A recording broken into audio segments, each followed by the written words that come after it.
Et c'est bon, les Russo ont enfin levé l'interdiction du no spoiler sur Avengers Endgame. Du coup, on va enfin pouvoir en parler, parce qu'ils ne nous avaient jamais empêché d'en parler avant, et c'est pas grave. Et donc, ne perdons pas de temps, n'est-ce pas? Allons directement à la fin du film. Vous savez, ces 10 dernières minutes, même pas, qui ont fait que j'ai été dans le déni pendant une semaine avec un petit jour de tristesse au début, avant de passer directement à la colère. Honnêtement, j'ai cru avoir dépassé ce stade. Mais ça, c'était avant de voir de plus amples interviews des Russo et des autres scénaristes. Voilà. Bon, on y va.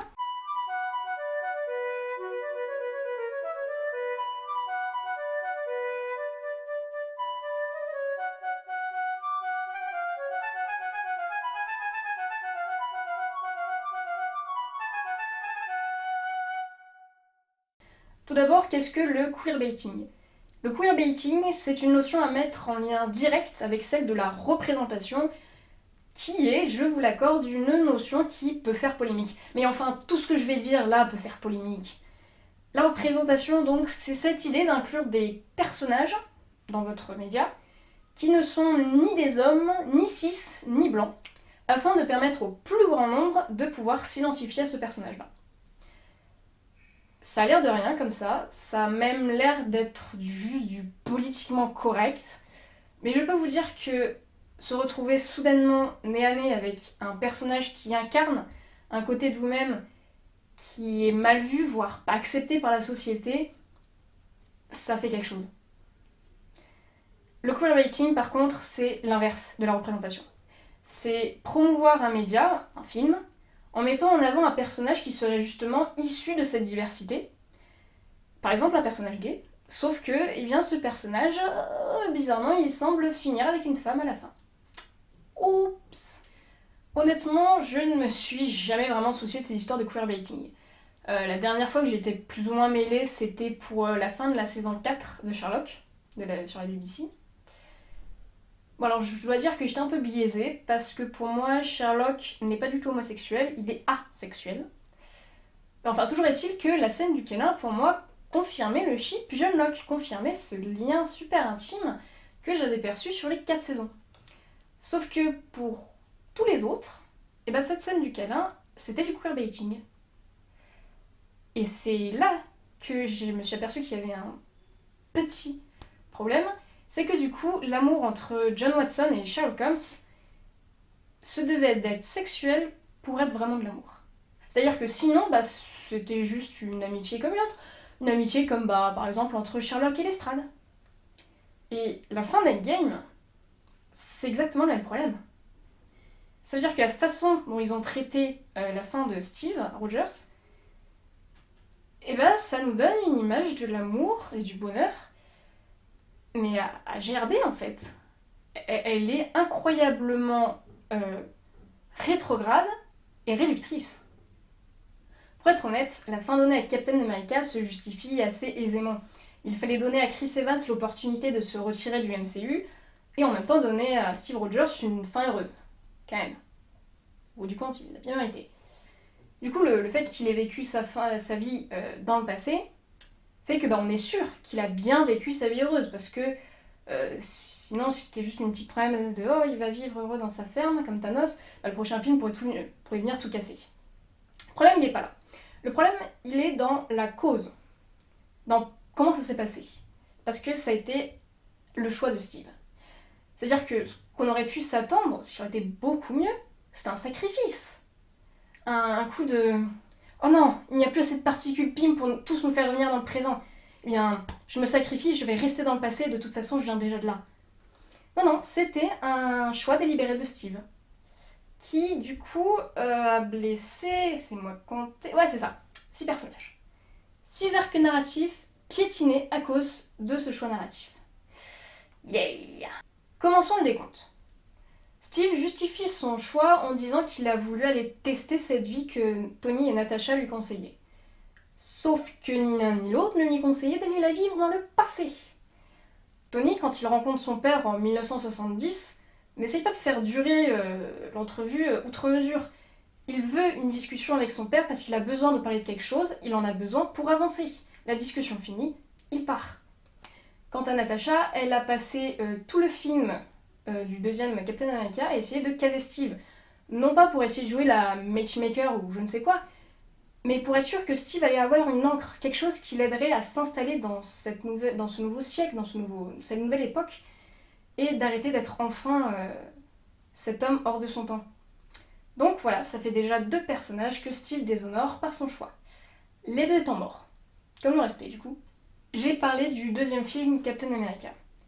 L'histoire est tournée tout autour de la tension que provoque l'arrivée de Steve, un homme du XXe siècle, dans le XXIe siècle. Steve enchaîne les missions pour SHIELD histoire de ne pas penser à sa situation. Heureusement pour lui, il va y avoir 2 personnes qui vont l'aider à tourner la page. Peggy et Sam. Steve parvient à retrouver Peggy, l'amour de sa jeunesse, l'amour d'il y a 2 ans pour lui en fait. Et vieille ou pas vieille, il en a l'air encore profondément amoureux. Sauf que Peggy a eu une vie depuis. Peggy s'est mariée, elle a eu des enfants, elle a eu une vie même assez remplie, c'est la fondatrice de SHIELD. Et donc c'est elle qui ordonne à Steve d'avancer, de recommencer. Et à côté, il y a Sam, son nouveau meilleur ami. Contrairement à Natasha, Sam n'est pas un collègue, c'est vraiment un type que Steve a rencontré par hasard et à qui il a tapé la discute. Et d'ailleurs, Sam est assez incroyable sur ce coup-là, puisqu'il a dû parler à Steve genre 2 fois, et il était déjà prêt à prendre ses aides et aller combattre Hydra à ses côtés. Wow.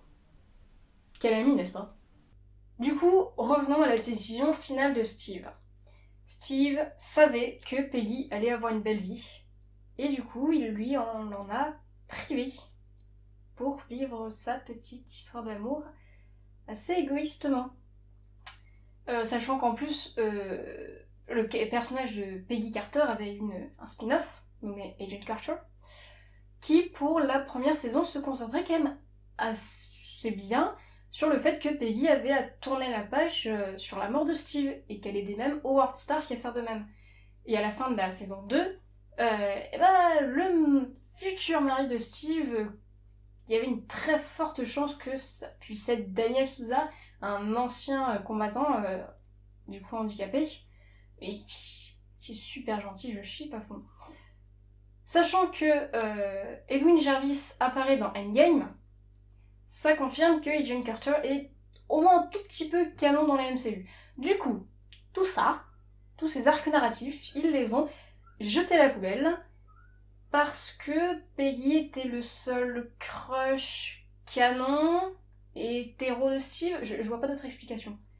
Oh, et puis Sam, vous l'aurez deviné, c'était le meilleur ami. Il a juste abandonné son meilleur ami, quoi. Le meilleur ami qui n'avait jamais rien demandé, qui a toujours suivi Steve jusqu'au bout. Genre, on en parle du fait que ça soit Sam qui annonce leur arrivée à Steve pour la bataille finale. Steve a juste abandonné son meilleur ami, voilà, sans plus. Bien, Steve. On est déjà à 4 personnages piétinés par ce choix de narration, et le 5e, je vous le donne en mille, c'est Steve lui-même. Steve a, on va dire, 2 arcs principaux de narration sur tous les films. Le premier commence avec le premier Captain America. C'est l'histoire de Steve Rogers qui doit être à la hauteur, alors que en même temps, plus personne ne le regarde autrement qu'en tant que Captain America. Le deuxième arc narratif commence avec le premier Avengers. C'est l'histoire de Steve, un homme hors de son temps et qui doit s'adapter à ce nouveau siècle. Le premier arc narratif se termine finalement bien et de façon satisfaisante au niveau du personnage lorsque Steve passe le bouclier à Sam, renonçant à être Captain America pour juste redevenir Steve Rogers. Le deuxième s'achève par un retour en arrière, en annulant absolument toutes les histoires et toutes ces années passées à s'adapter pour dire qu'en fait, non, il préfère vivre dans le passé. J'ai du mal à voir le développement du personnage là en fait. Beaucoup de mal.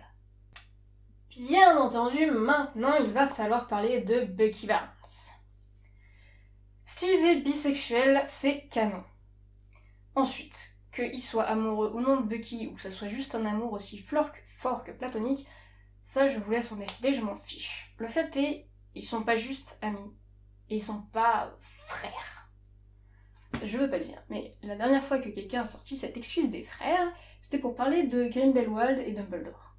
il s'agit de rien. Même si Steve a été fou amoureux de Peggy, et que Peggy inspirait Steve à être meilleur, ce que j'ai beaucoup apprécié dans cette relation, mais fondamentalement, toutes les actions de Steve n'ont toujours eu comme motivation Bucky. Je vais pas vous refaire le résumé de tous les films Captain America, mais en fait, les méchants se font bastonner dès qu'ils touchent à Bucky Barnes, ça m'a l'air d'un assez bon résumé de tous. Ce qui rend le choix de Steve d'autant plus incompréhensible. Et il n'a même pas proposé à Bucky de venir avec lui, alors que Bucky semblait quand même vachement se douter de ce qui allait se produire. En plus, Steve a les Avengers, Sam, les nouveaux Avengers aussi sûrement, et plein d'autres amis, alors que Bucky, il a Sam, Shuri, ses chèvres, et les Nations Unies à ses trousses. Donc, Bucky, sans Steve, Bucky devient l'homme hors de son temps, et en plus il devient encore plus seul que Steve l'a jamais été. Ça, c'était mon plus gros problème avec le film lorsque je l'ai vu. Donc, avant que je ne lise l'interview de Marcus et McFeely, les scénaristes qui ont aussi travaillé sur le premier Captain America. Selon eux, Bucky est désormais en bonne santé, ce qui permet à Steve de tourner la page sur leur amitié. Il y a que moi qui trouve que c'est une vision quand même assez malsaine de l'amitié. Finalement, Endgame ne fait pas de gay baiting parce que Steve est bi et qu'au à une période de son existence, il était complètement fou de Peggy. Sauf que Endgame fait du queerbaiting en rejetant toute romance qui ne suivrait pas le chemin de se marier, fonder une famille et avoir des enfants. Sachant que ce schéma de romance serait le seul qui permettrait d'avoir une vie heureuse. Ce qui fait que, Peggy, qui est un personnage extraordinaire, retombe au rang de simple intérêt amoureux du héros, c'est-à-dire que Peggy aurait toute sa vie attendu le retour de Steve pour être heureuse, et Bucky devient l'ami qui freine Steve dans sa recherche du vrai bonheur. Bon, soyons sérieux un instant, je n'espérais même pas qu'ils s'embrassent. En fait, je sais même pas si j'aurais voulu voir. Je voulais juste que soit reconnu le fait que Bucky et Steve ont une relation particulièrement forte. Et que finalement, une relation amicale, c'est pas fondamentalement et nécessairement une relation plus pauvre, plus dérisoire qu'une relation romantique. Et par conséquent, qu'une relation romantique n'est pas nécessaire pour avoir une vie heureuse. Et vous savez, le pire dans tout ça, c'est que pour la première fois, Natasha, elle, a eu le droit à une vraie et pure amitié sans aucune tension sexuelle ou romantique. Mais bon, on est qu'en 2019, n'est-ce pas? Allez, bon vent et bonne lecture.